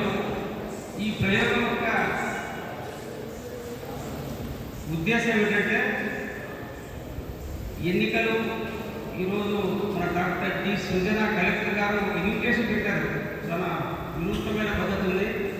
సరే మంచిదే, ఎన్నికల పండగ అని చెప్పేసి అవి చెప్తూ ఓటు వేయడానికి అందరూ రావాలని చెప్పేసి ప్రభుత్వం కోరుతూ ఉంది. ఆ కోరుతున్న ప్రభుత్వం ఇక్కడ ఒక ఎన్నికల వ్యవస్థ, ఎన్నికల కమిషను, దానికి సంబంధించిన నిబంధనలు, అభ్యర్థులు, పార్టీలు, రిజిస్టర్ పార్టీలు, జాతీయ పార్టీలు అన్ని రకాలుగా అభ్యర్థులు పోటీలో ఉండేటువంటి పరిస్థితుల్లో ఈనాడు మనకు ఆదోళనలో పోటీ చేసినటువంటి 10 మంది అభ్యర్థుల్లో 3 జాతీయ పార్టీ అభ్యర్థులు ఉన్నారు. 1 బీఎస్పీ, 1 కాంగ్రెస్, 1 బీజేపీ. అదేవిధంగా ప్రాంతీయ పార్టీ అభ్యర్థి, స్థానిక ఎమ్మెల్యే ఒక అభ్యర్థిగా ఉన్నాడు. ఇంతకుముందు చివరిగా మాట్లాడే జేపీరావు భారత్ పార్టీ రిజిస్టర్ పార్టీ అభ్యర్థి. అదేవిధంగా 5 మంది అంటే మన కుందు గారు, నాయుడుతో సహా ఇంకా 3 అంటే మన బసాపం నాగరాజు, ఇంకా 2 రాలేదు. 5 మంది అభ్యర్థులు, 10 మంది అభ్యర్థులు. 10 మందిలో ఈరోజు పార్లమెంట్ అభ్యర్థి పూర్తి చేసిన కోదట రావడం మాకైతే చాలా సంతోషంగా ఉంది. ఆయన నన్ను అడిగినాడు, స్వయంగా ఆయన అడిగినాడు, ఏదో ప్రోగ్రామ్ ఉంది అన్నారు, ఉందంటే ఉంది అన్నారు. అదే కన్ఫర్మ్ చేసుకుంటామని చెప్పేసి ఆయన స్వచ్ఛందంగా వచ్చారు. కానీ ప్రత్యేకంగా నేనైతే ధన్యవాదాలు వీడియో తరఫున. ఎందుకంటే దట్ ఈస్ స్పిరిట్. ఎందుకంటే చేసేవాళ్ళకు ప్రోత్సాహం అనేటువంటిది ఏముంది, జస్ట్ మీకు తట్టే చాలా వాళ్ళకు ధైర్యం వస్తుంది. కాబట్టి ఈ వేదిక ఉద్దేశాన్ని గమనించి గుర్తించి ఇందులో పాల్గొన్న అభ్యర్థులు అందరికీ కూడా రమేష్ యాదవ్ గారు కాంగ్రెస్ అభ్యర్థి, అదేవిధంగా జస్వీర్ నాయుడు గారు, కోదండ గారు, గోకుంద గారు, రంగన్న గారు, ముఖ్యంగా సర్వీసుల్లో ఉన్నవాళ్ళు ఒక 40-50 మంది ఉన్నా కూడా మంచి ప్రశ్నలు, ఒక 5-6 మంచి ప్రశ్నలు వేయడం జరిగింది. మా ఉద్దేశం కూడా అదే. ఎందుకంటే ప్రశ్నలు విద్యార్థులు ప్రశ్నించారు. ముఖ్యంగా నాకు ఒక లాస్ట్ ప్రశ్న అడిగింది మేడం, కన్నడ లాంగ్వేజ్ గురించి. Really asked of question. ఎందుకంటే ఎక్కడో తాగిన సమస్య ఈ ఆదోని నియోజకవర్గానికి, అదేవిధంగా ఆలూరు సంబంధించిన ఈ సమస్య నాకు, నా గ్రామానికి సంబంధించిన సమస్య కాబట్టి నేను ఎదుర్కొంటున్నా. కన్నడ విద్యార్థులు చాలా బాధపడుతున్నారు. దానికి రంగన గారు కూడా మంచి సమాధానం ఇచ్చారు. అంటే నేను చెప్తాను, రంగన గారు కొన్ని సబ్జెక్టులు కూడా బాగా ఇచ్చారని చెప్పేసి అందరూ ఇచ్చారు, నేను చెప్పడం లేదు. బట్ ఆయన కూడా దానికి మంచి సమాధానం చెప్పాడు. ఎందుకంటే ఈనాడు విద్యార్థులకు సంబంధించినటువంటి పూర్వ కాలేజీలు, వైఎంకే స్కూలు, టీచర్ స్కూలు, ఇవన్నీ కూడా ఉండబడినాయి. మా ఊకుందప్ప గారు చెప్పినట్టు, ఆ పేరు చెప్పినట్టు అందరూ కూడా ఆధారపడి గవర్నమెంట్ కాలేజీలో బాగా ఉంది. అది కూడా ప్రైవేట్ కాలేజీ తేటతెల్లమైపోయి అది ఆస్తుల అమ్మకానికి కూడా క్వశ్చన్ ఏమవుతుందో ప్రశాంతం. ఇటువంటి ఒక సంధి సమయంలో చాలా క్లిష్టమైన పరిస్థితుల్లో రాజ్యాంగాన్ని కూడా ఏం చేస్తారంటే భయాందోళనలో ఈరోజు ప్రజలు వాళ్ళ అభిప్రాయాలు సోషల్ మీడియాలో వ్యక్తపరుస్తున్న మౌలికమైనటువంటి హక్కులను కూడా భంగం కలుగుతున్నటువంటి పరిస్థితుల్లో కొత్త చట్టాలు వచ్చేసి మీ భూములు మీరే కావు అని ఒకరు, ఎందుకు కావు అని చెప్పేసి ఇంకొకరు చేస్తున్న వినూత్నమైనటువంటి పోకడలతో పాలకపక్షాలు చేస్తున్నటువంటి వికృత చేష్టలను ప్రశ్నించడానికి ఈ వేదిక ఉపయోగించుకోవాలనే ప్రయత్నం చేసింది. అందులో మేము సాధించింది కొంతైనా అది మాకు కొండంత బలాన్ని ఇచ్చిందని చెప్పేసి నేను మనం తీసుకుంటూ ఈ వేదిక రూపకర్తలో ముందుకు వస్తారు. దీన్ని ఆ రోజు ప్రెస్ మీట్ సందర్భంగా వచ్చినప్పుడు ఒక అప్పటికప్పుడు ఆలోచన విమలక్క గారు దీన్ని రూపకల్పన చేశారు. ఆ రోజు మేము కొన్ని అనుమానాలు వ్యక్తం చేశాము. అనుమానాలు కొంత నిజమైన కొంత సాధించినాం కాబట్టి ఇది వచ్చే ఎలక్షన్ నాటికి ఖచ్చితంగా ఇది ఉద్యమంగా మారేటువంటి ప్రమాదం ఉంది. అభ్యర్థులు గుర్తించుకోవాలా. ప్రజలు ఖచ్చితంగా ఇప్పుడు ప్రధానమైనటువంటి లోపం కనపడేది ఏమిటంటే రేపు గెలుస్తారు అని ప్రజలు నమ్ముకుంటున్నటువంటి 2 అభ్యర్థులు, సాయి ప్రసాద్ రెడ్డి గారు వైఎస్ఆర్సీపీ అభ్యర్థి, అదేవిధంగా కూటమి అభ్యర్థి ఉన్నటువంటి పార్సర్గా రాకపోవడం మాత్రం మాకు వినతిగానే ఫీలవుతున్నాం. అయ్యా మీరు ప్రభుత్వాలు మేము ఎమ్మెల్యే అవుతున్నాము, సరే ఎమ్మెల్యే ఇంకొక ఓట్లు వేస్తే అవుతావు, నేను ఓట్లు ఎందుకు వేయాలి, ఓట్లు వేస్తే ఏం చేస్తావు అనేదే మా వేదిక.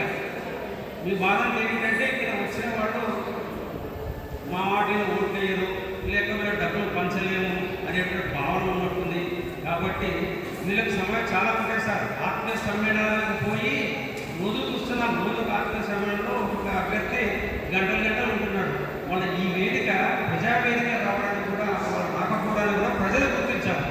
మేమేమన్నాం, మీరు ఓటు ఎవరికైనా వేసుకోండి, ఈ వేదిక ఎవరికి సపోర్ట్ చేయదు, ఎవరికి వ్యతిరేకం కాదని ముందే చెప్పినాం. కాకపోతే అభ్యర్థులుగా ఉన్నవాళ్ళు ఒక ప్రజా సంఘాలు ప్రజలు పిలిచినప్పుడు రావాల్సిన విఘ్నతను పాటించకపోవడం కొంచెం విచారించదగ్గ విషయం అని చెప్పేసి నేను అమలు చేసుకుంటూ ఈ కార్యక్రమాన్ని రూపొందించిన విమలక్క గారి యొక్క సంభాషణతో ఈ కార్యక్రమాన్ని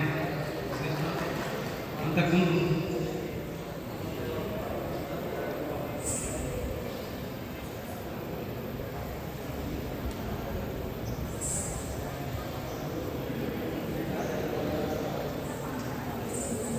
అదే స్మాల్ కరెక్షన్ నా కర్నూలు అయిపోయింది. ఇప్పుడు చిన్న పాట అయిపోయింది. ఒక అర్ధ పాట అయిన తర్వాత విమలక్క గారి ప్రసంగంతో ఈ కార్యక్రమాన్ని అనుమతిస్తున్నాను. Thank you.